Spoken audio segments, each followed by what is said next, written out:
ಬೆಳಗಿನ ಬೆಳಕು. ಅರಣ್ಯಕಾಂಡ 11ನೇ ಅಧ್ಯಾಯ 7-9. ಪರಲೋಕದ ಆಹಾರ ಭಾಗ 5.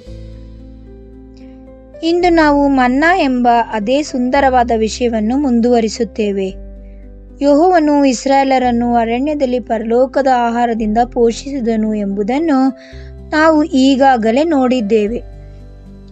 ಅದು ಇಬ್ಬನಿಯೊಂದಿಗೆ ಕೆಳಗೆ ಬಿದ್ದಿತ್ತು.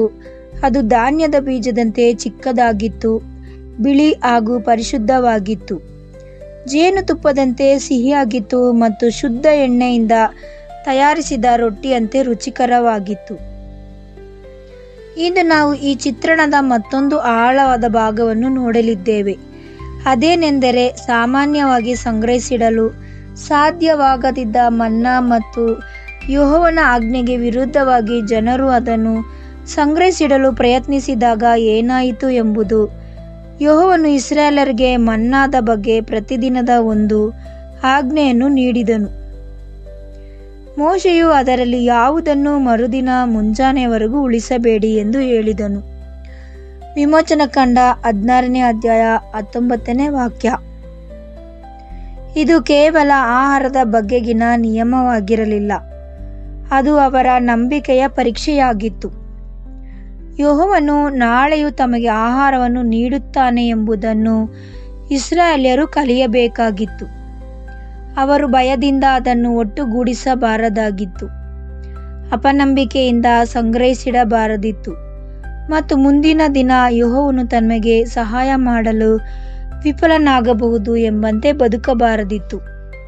ಪ್ರತಿ ಮುಂಜಾನೆ ಅವರು ಮತ್ತೆ ಹೊರಗೆ ಹೋಗಿ ಅವರ ಮೇಲೆ ಅವಲಂಬಿತರಾಗಬೇಕಾಗಿತ್ತು. ಪ್ರತಿದಿನ ಬೆಳಗ್ಗೆ ಅವರ ನಂಬಿಕೆಗೆ ಮೌನವಾಗಿ ತರಬೇತಿ ಸಿಗುತ್ತಿತ್ತು.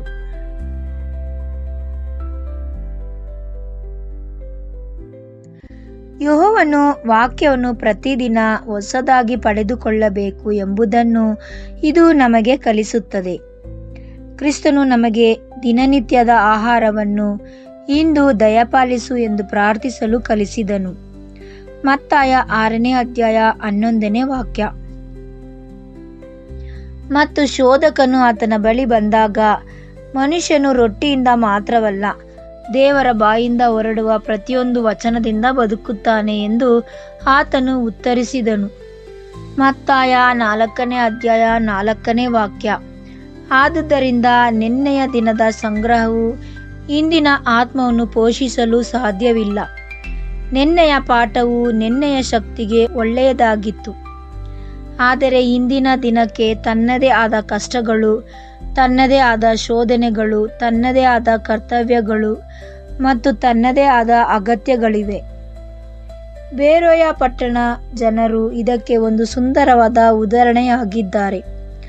ಅಪೊಸ್ತಲ ಕೃತ್ಯಗಳು 17ನೇ ಅಧ್ಯಾಯ 11ನೇ ವಾಕ್ಯ ಹೇಳುವಂತೆ, ಅವರು ವಾಕ್ಯವನ್ನು ಬಹಳ ಆಸಕ್ತಿಯಿಂದ ಸ್ವೀಕರಿಸಿದರು ಮತ್ತು ಪ್ರತಿದಿನ ಸತ್ಯವೇದವನ್ನು ಪರಿಶೋಧಿಸಿದರು. ಅವರು ದೇವರ ವಾಕ್ಯವನ್ನು ಅಪರೂಪಕ್ಕೊಮ್ಮೆ ಮಾಡುವ ಕರ್ತವ್ಯದಂತೆ ನೋಡಲಿಲ್ಲ. ಅವರು ಪ್ರತಿದಿನ ಪರಿಶೋಧಿತರು. ಇದೇ ನಿಜವಾದ ಮನ್ನವನ್ನು ಒಟ್ಟುಗೂಡಿಸುವ ವಿಧಾನವಾಗಿದೆ. ಪ್ರತಿದಿನ ಅಧ್ಯಯನ, ಪ್ರತಿದಿನದ ಪ್ರಾರ್ಥನೆ, ಪ್ರತಿದಿನದ ಧಾನ್ಯ ಮತ್ತು ಪ್ರತಿದಿನದ ಯೆಹೋವನೊಂದಿಗೆ ನಿಕಟ ಒಡನಾಟ. ಆದರೆ ಇಸ್ರಾಯೇಲರಲ್ಲಿ ಕೆಲವರು ಆ ಮಾತನ್ನು ಕೇಳಲಿಲ್ಲ. ವಿಮೋಚನಕಾಂಡ 16ನೇ ಅಧ್ಯಾಯ 20ನೇ ವಾಕ್ಯ ಹೇಳುವಂತೆ, ಅವರು ಮನ್ನಾದಲ್ಲಿ ಕೆಲವನ್ನು ಮರುದಿನ ಮುಂಜಾನೆವರೆಗೂ ಇಟ್ಟುಕೊಂಡರು ಮತ್ತು ಅದು ಉಳುತು ನಾರಲಾರಂಭಿಸಿತು. ಇದರ ಬಗ್ಗೆ ಎಚ್ಚರಿಕೆಯಿಂದ ಯೋಚಿಸಿ, ನಿನ್ನೆ ಸಿಹಿಯಾಗಿದ್ದು ಯೆಹೋವನ ಆಜ್ಞೆಗೆ ವಿರುದ್ಧವಾಗಿ ಕೂಡಿಟ್ಟಾಗ ಕೊಳೆತು ಹೋಯಿತು. ಇಂದಿನ ದಿನ ಅವರಿಗೆ ಪೋಷಣೆ ನೀಡಿದ ಅದೇ ಆಹಾರವು ಈಗ ಹುಳಗಳನ್ನು ಹುಟ್ಟಿಸಿ ದುರ್ವಾಸನೆ ಬೀರಿತು. ಮತ್ತು ಇಲ್ಲೇ ನಮಗೆ ಅತ್ಯಂತ ಗಂಭೀರವಾದ ಪಾಠವಿದೆ. ನಾವು ಕೇವಲ ನಿನ್ನೆ ಕಲಿತ ಪಾಠಗಳ ವಿಷಯಗಳ ಮೇಲೆ ಅವಲಂಬಿತವಾಗಿಯೇ ಬದುಕಿದರೆ ನಮ್ಮ ಆತ್ಮಿಕ ಜೀವನವು ಹೀಗೆಯೇ ಆಗುತ್ತದೆ.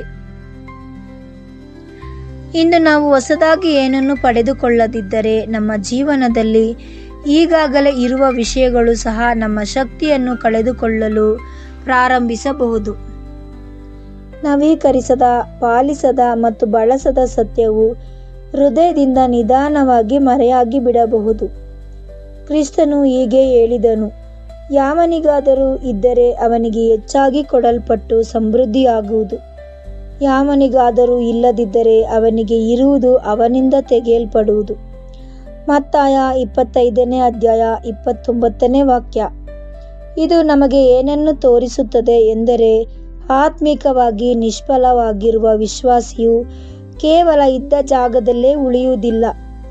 ಅವನು ನಿಧಾನವಾಗಿ, ಮೌನವಾಗಿ ಹಿಂದಕ್ಕೆ ಸರಿಯಲು ಪ್ರಾರಂಭಿಸುತ್ತಾನೆ. ಇಬ್ರಿಯರಿಗೆ ಬರೆದ ಪತ್ರಿಕೆ 2ನೇ ಅಧ್ಯಾಯ 1ನೇ ವಾಕ್ಯ. ನಮ್ಮನ್ನು ಎಚ್ಚರಿಸುತ್ತಾ, ನಾವು ಕೇಳಿದ ಸತ್ಯಕ್ಕೆ ಬಹಳ ಎಚ್ಚರಿಸುತ್ತಾ ಜಾಗರೂಕತೆಯಿಂದ ಕಿವಿ ಕೊಡಬೇಕು. ಇಲ್ಲದಿದ್ದರೆ ನಾವು ಅದರಿಂದ ದೂರ ಕೊಚ್ಚಿಕೊಂಡು ಹೋಗಬಹುದು ಎಂದು ಹೇಳುತ್ತದೆ. ಹೀಗೆ ದೂರ ಸರಿಯುವುದು ಸಾಮಾನ್ಯವಾಗಿ ಒಂದೇ ಒಂದು ನಾಟಕೀಯ ಕ್ಷಣದಲ್ಲಿ ಸಂಭವಿಸುವುದಿಲ್ಲ. ಪ್ರತಿದಿನದ ವಾಕ್ಯ ಸಂಗ್ರಹಣೆಯು ನಿಂತು ಹೋದಾಗ ಅದು ಮೌನವಾಗಿ ಸಂಭವಿಸುತ್ತದೆ. ಪ್ರಾರ್ಥನೆ ಬಲಹೀನವಾಗುತ್ತದೆ. ವೇದವನ್ನು ಓದುವ ಅಧ್ಯಯನ ಅಪರೂಪವಾಗುತ್ತದೆ. ಧಾನ್ಯವು ಒಣಗಿ ಹೋಗುತ್ತದೆ. ತದನಂತರ ಸ್ವಲ್ಪ ಸ್ವಲ್ಪವಾಗಿಯೇ ಹೃದಯವು ಮನ್ನದ ಶುದ್ಧತ್ವವನ್ನು ಕಳೆದುಕೊಳ್ಳಲು ಪ್ರಾರಂಭಿಸುತ್ತದೆ. ಯಾರು ಉದ್ದೇಶಪೂರ್ವಕವಾಗಿ ದೂರ ಸರಿಯಲು ಯೋಚಿಸುವುದಿಲ್ಲ. ಪ್ರತಿದಿನ ಸಂಗ್ರಹಿಸುವುದನ್ನು ನಿಲ್ಲಿಸುವವರಿಗೆ ಅದು ಸಹಜವಾಗಿಯೇ ಸಂಭವಿಸುತ್ತದೆ. ತಪ್ಪಾಗಿ ಸಂಗ್ರಹಿಸಿಟ್ಟ ಮನ್ನವು ದುರ್ವಾಸೆಯನ್ನು ಬೀರಿತು. ಇದು ನಮಗೆ ಮತ್ತೊಂದು ಅಪಾಯವನ್ನು ತೋರಿಸುತ್ತದೆ.